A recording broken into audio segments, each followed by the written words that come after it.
And ads protection army में आप सभी का स्वागत है। अभी एक वीडियो देख रहे थे तो सोचे कि अभी तो हमें झाड़ू भी लगाना है, बर्तन भी धुलने हैं। अभी तो चिल कर रहे हैं, 8:30 बजे सो के उठे हैं, थोड़ा लेट आजकल उठ रहे हैं। दर्द बहुत है, पूरी एक बॉडी के सारे पार्ट्स तो टूटे हुए हैं, तो दर्द तो रहेगा ही। बहुत दिक्कत है, ऊपर से पैदल चल के जुड़ा है। ये कह रहे थे आलू बुखारा का जो लेंथ दिखा रहा था एक वीडियो, ये जो बाहर एरिया है, हर कोई अपने घर के बाहर 2-4 तो पेड़ लगाते। क्या होता है, इससे डस्ट रोधी भी होता है और सड़क का जो पॉल्यूशन होता है, ये हम बहुत बार बोले हैं। गवर्नमेंट बीच में उसमें डिवाइडर में लगाती तो है, पानी नहीं देती। अगर देती ना तो ठीक रहता। अब पेड़ ज़मीन में जो लगाए जाते हैं वो जड़ इतना नीचे तक चला जाता है कि वो अंडरग्राउंड वाटर लेता है, और अंडरग्राउंड वाटर भी वो इतना ज़्यादा जब बारिश होती है तो एब्जॉर्ब कर चुका रहता है कि वो हरियाली रहती है, उसके लिए कोई दिक्कत नहीं है। जैसे गमले हैं, मेरे टेरेस पे गमले हैं, वो तो धूल से हैं, उसमें थोड़ी सी भी इलास्टिसिटी नहीं है, वाटर तो रहता ही नहीं है। सुबह है, शाम तक सूख जाएंगे सारे प्लांट्स।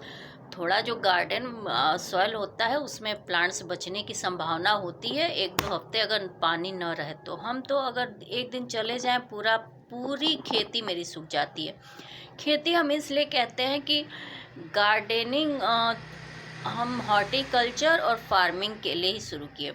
जैसे हम बता रहे हैं, मेरे सारे कल पुर्जे टूटे हुए हैं, 50 तरह की दिक्कत है। हमारे पॉल्यूशन में हम निकल ही नहीं सकते, विधाता हमें बनाए ही बहुत वेस्ट मटेरियल हैं। तो बात यहाँ पे ये है देखिए, बता रहे हैं अगर आप लोगों को टेरेस पे खेती करनी है कि थोड़ा सा साइंटिफिक माइंड होना चाहिए। हर कोई नहीं कर सकता, क्योंकि खेती नहीं कर सकता।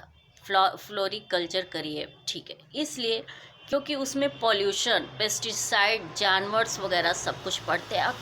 घर जो है ना वो थोड़ा पॉल्यूटेड हो जाएगा इन सारे चीज़ों से, क्योंकि नॉर्मली ऑर्गेनिक सभी कर नहीं पाएंगे।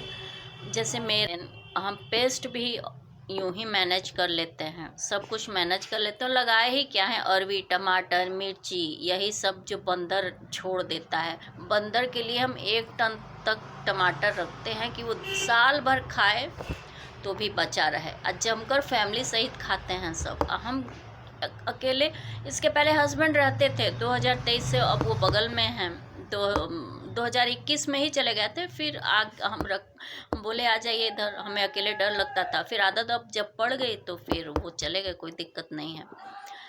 तो बात यहाँ पे ये है ना कि आप 1000 अगर गमला उगाइए तो उसमें 1 टन गेहूँ बड़ा आराम से होगा। एक क्यारी में लेंथ लीजिए, लंबाई अगर हम बताएं, आप हॉरिजॉन्टल लीजिए, उसमें 2-2.5 किलो गेहूँ होगा। और 2-2.5 किलो गेहूँ अगर मान लीजिए 1000 गमले आप सीमेंटेड बना देते हैं तो आपको 2-2.5 केजी गेहूँ होगा। लेकिन सबका होगा ये हम नहीं बता सकते, क्योंकि हमारा टमाटर ही जैसा प्रोडक्शन रहता है, चाहे कोई भी चीज़, वो हम मैनेज करते हैं NPK अपने हिसाब से। धूल से सॉइल बनाए हैं, हरियाली भी बनी रहती है। वो कब कैसे कितना किस तरह पानी वगैरह डालना है तो उतना हम बहुत प्रैक्टिकल एग्रीकल्चर के स्टूडेंट नहीं हैं, लेकिन सेल्फ रिसर्च स्टडी से अपना काम करते हैं। ग्रेजुएट साइंस से ही हैं, ऐसा नहीं है। बचपन से लेकर अब तक साइंस का कोई डिपार्टमेंट नहीं है जहाँ मेरा थोड़ा स्ट्रॉन्ग हाथ नहीं हो, चाहे मैकेनिकल हो चाहे कहीं भी हो। फिज़िक्स, केमिस्ट्री, बॉटनी, जूलॉजी, मतलब एग्रीकल्चर, हर जगह है, तो हम कर लेते हैं। थोड़ा खेत में बहुत हम गए नहीं हैं, देखे भी नहीं हैं, तो इसीलिए कभी कभी तुलसी, मकोए और कई चीज़ें हमें सेम दिखती हैं। तो कई बार तो दिक्कतें आती हैं, लेकिन फिर बाद में सही हो जाता है। तो ये बता रहे हैं कि गेहूं है, दलहन है, ये हम 2019 तक हम बता दिए थे कि कोई भी अच्छा से प्रिकॉशंस करके कर सकता है जो मेहनत करना चाहे। मेहनतियों के लिए है। जैसे मेरा कंधा ख़राब हो गया, मेरे पास सुविधाएं नहीं थी, उसके बाद प्रॉब्लम्स आई क्योंकि मेरे पास टेरेस पे पानी की सुविधा नहीं थी। हम बाल्टी में धो के ले जाके गार्डन बनाए हैं। बहुत मेहनत करनी पड़ी हमें, ज़रूरत भी थी समाज की आदतें देख के। तो यही सब है। अब मेरे मायके में है 5 टन गेहूँ बहुत आराम से होगा टेरेस पे। और ज़रूरत कितनी है, 14-15 लोग यहाँ पे हैं, बाकी जगह अगल बगल मतलब इधर उधर काम पर जाते हैं लोग। सुदामापुर विनायका में है श्री ओंकारनाथ तिवारी जी की फैमिली जो है मेरे फादर की, और दोनों भाई मेरे बाऊ जी, 2 भाई 1 बहन थे। तो उन लोग की जो फैमिली है 1 टन है। अगर 2-2.5 किलो अगर रोज आटा बनाए लोग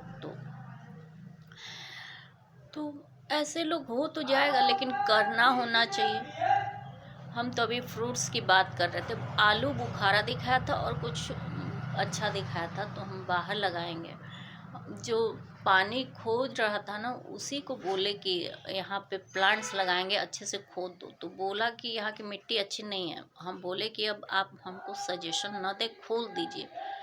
वो खोदते वक्त ही बताया कि यहाँ का मिट्टी सॉइल अच्छा नहीं है। हम यहाँ ऊपर बंजर और डस्ट में खेती करते हैं।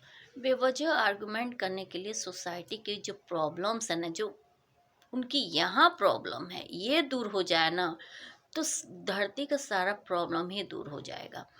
जो काम कर सकता है उसे ये हरास्ट करेंगे, और जिनको बुद्धि नहीं है वो इतना मुंह खोलेंगे, इतना